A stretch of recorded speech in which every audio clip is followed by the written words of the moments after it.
भाइयों, कैसे हो सभी। आशा करता हूँ सभी अच्छे होंगे और अच्छे से मन लगाकर पढ़ाई कर रहे होंगे। तो मेरे भाइयों, आज मैं आपको पढ़ाने जा रहा हूँ प्रश्नावली 5.2 क्लास 10 मैथ क्वेश्चन नंबर 4। तो मेरे भाइयों, पहले पढ़ते हैं क्वेश्चन नंबर 4 क्या दिया है, फिर उसे हल करेंगे। सॉरी, आइए क्या दिया है।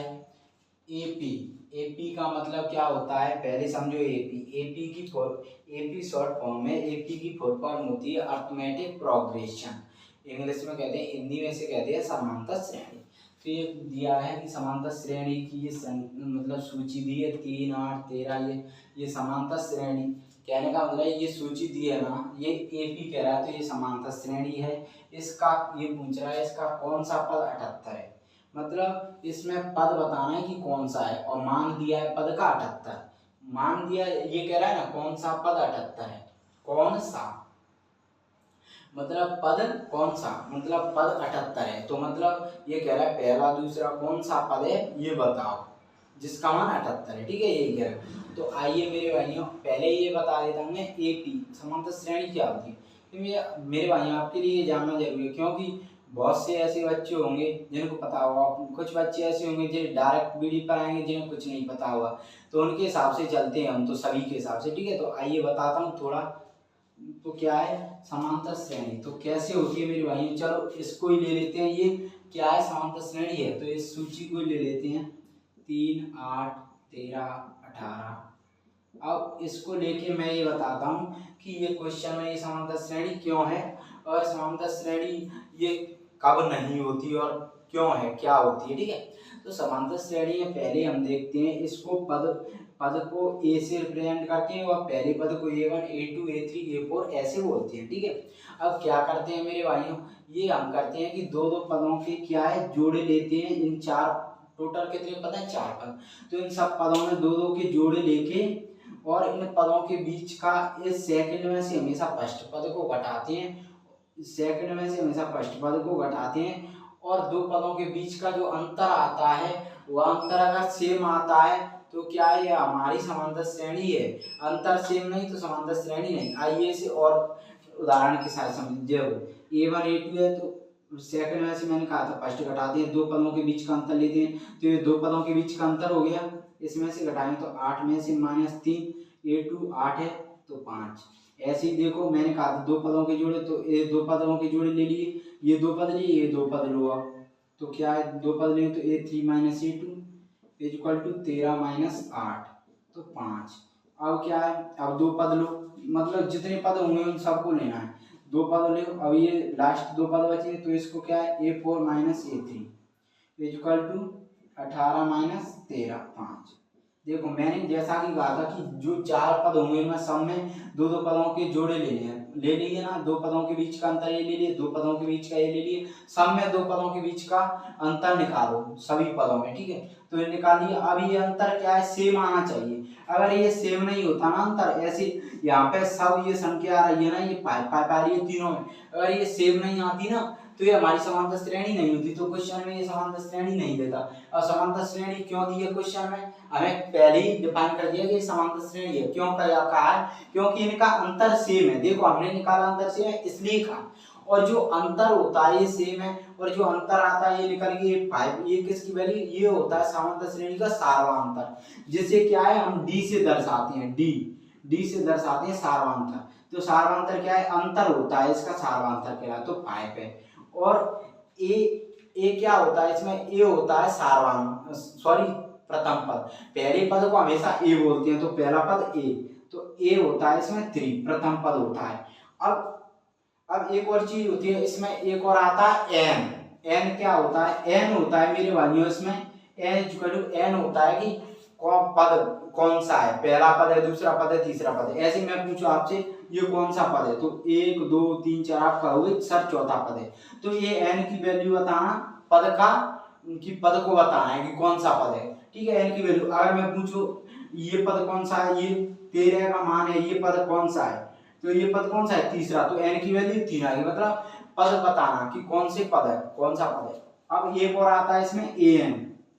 एन का मतलब होता है इसका होता है कौन सा पद, और an का मतलब होता है पद का मान। मतलब मैंने पूछ लिया आपसे कि ये n इक्वल टू 4 है, तो ये है कौन सा पद, चौथा पद। तो मैंने पूछ लिया आपसे कि ये तीसरे पद का मान, तो तीसरे पद का मान, ये तीसरा पद है तो n की वैल्यू 3 आ गई। अब पद का मान क्या है 13, तो मतलब कहने का मतलब सिंपल सी बात, पद का मान बताना।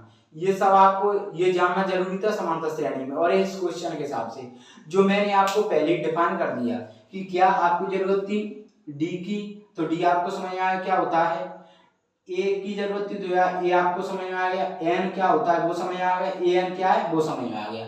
थोड़ी थोड़ी हमने जानकारी ले ली। अब आइए इसको समझेंगे तो हमें क्या है ज्यादा दिक्कत नहीं आएगी समझने में, ठीक है। और मैंने आपको बता भी दिया, जिन बच्चों के मन में डाउट होगा कि सर ये समांतर श्रेणी ये क्वेश्चन में दे दी तो क्यों है, ठीक है। देखो भाई टाइम तो लग रहा है, लेकिन चीजें क्या है समझ में पूरी आनी चाहिए आपको, ठीक है, सही बच्चों को, मेरा ये उद्देश्य। तो आइए अब सॉल्व जान लो। पहले पद निकालने की सूत्र होता है A N equal to A plus N minus 1d। एनवें पद से इस पद से सूत्र निकालते हैं, एनवें पद से।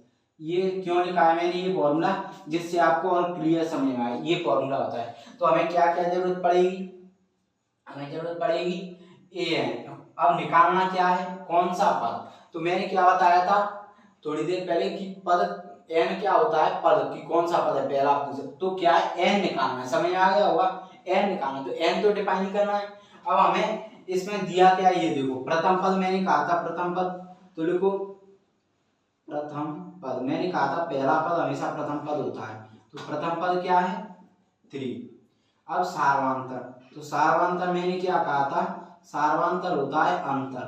तो जब ये समांतर श्रेणी है तो अब क्या है समांतर श्रेणी, तो अंतर सब में ही सेम आएगा, तो हम एक कोई निकाल के देख लेते हैं जिससे पता चलेगा सार्वंतर। तो क्या है सेकंड में से हमेशा फर्स्ट वाला घटा दें, तो सार्वंतर निकालेंगे तो क्या करेंगे a2 माइनस a1, तो a2 का मान क्या है 8 माइनस 3 5, सार्वंतर 5 ज्यादा निकालने की जरूरत नहीं है, क्योंकि आप हमें पता है कि जब समांतर श्रेणी है तो सार्वंतर सेम रहेगा, तो एक ही निकाल लो कोई दिक्कत नहीं।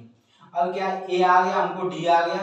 अब कौन सा पद 78 है, ये कह रहा है कौन सा पद, मतलब ए एन तो पूछ रहा है ये, अब कौन सा पद मतलब ये क्या दे दिया, ये मान। तो मैंने क्या कहा था पद का मान बताना ए एन कहलाता है, मैंने थोड़ी देर पहले समझाया। तो ए एन इक्वल टू कितना हो गया 78, ठीक है। और निकालना क्या है एन, तो n equal to question mark, n equal to question mark.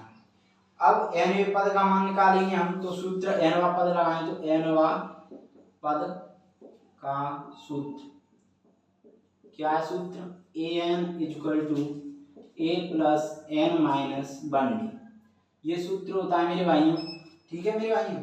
अब ये सूत्र है, तो अब क्या करेंगे इधर ले लेते हैं आप थोड़ी सी, ए एन की वैल्यू कितनी है, ए एन की वैल्यू रखेंगे तो 78, तो इधर आया ए एन की वैल्यू,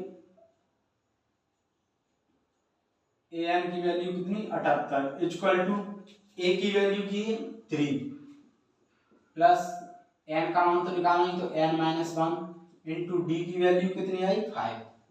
ये आपको इतना समझ आ गया। अब क्या है इधर क्या है ऐसे लाइन खींच लो जिससे क्या समझ में दिखनी है। अब क्या है देखो 78, ये डाल लिया 78, ये डाल लिया तो माइनस का 3 equal to n minus 1 into 5, ठीक है, तो 75। अब क्या है ये इंटू में इधर लिया तो भाग में चला जाएगा, इक्वल टू एन माइनस 1। या आप ऐसे भी कर सकते हो, इसका गुणा कर दो तो वो डबल पड़ता, कोई दिक्कत नहीं, ऐसे भी कर सकते हो या ऐसे गुणा करके भी कर सकते हो। तो यहाँ से सॉल्व करोगे तो 5 एकम 5, 2 बचा 5 25, तो ये 15 इक्वल टू एन माइनस 1। अब जब n की वैल्यू चाहिए हमें तो इधर लिया प्लस 1 इक्वल टू एन, तो n इक्वल टू कितना आ गया 16। तो कौन सा पद है ये n इक्वल टू कितना आ जाएगा 16वां पद, 16वां पद। तो अब ये पूछा गया था कौन सा पद, तो कौन सा पद बताना है कि पहला दूसरा, तो क्या बताया था मैंने n होता है, तो n का मान निकालना था हमें। तो n अब इससे क्या मतलब है 16 पद का मान 78 है, क्योंकि पद का मान होता है an, ठीक है समझ में आया। तो मेरे भाइयों ये अपना क्वेश्चन हो गया। ये मैंने क्या लिखने, ये क्या समझाने की जस्ट आपको लिख दिया था, जिससे आपको समझ में आए। ठीक है, तो मेरे भाइयों मैंने टाइम तो लगाया इसमें, मैं 5 मिनट में ही कर सकता था इस क्वेश्चन को, लेकिन मेरे भाइयों मैंने एक एक चीज को समझाया, क्योंकि मैं सभी बच्चों के हिसाब से चल रहा हूँ। तो मेरे भाई अगर क्वेश्चन समझ में आया होगा तो वीडियो को लाइक करना ना भूलें, शेयर करें वीडियो को, और कमेंट में बताएं कि वीडियो कैसी लगी आपको, मतलब कैसा समझ में आया, और चैनल को सब्सक्राइब करना ना भूलें। धन्यवाद, थैंक यू।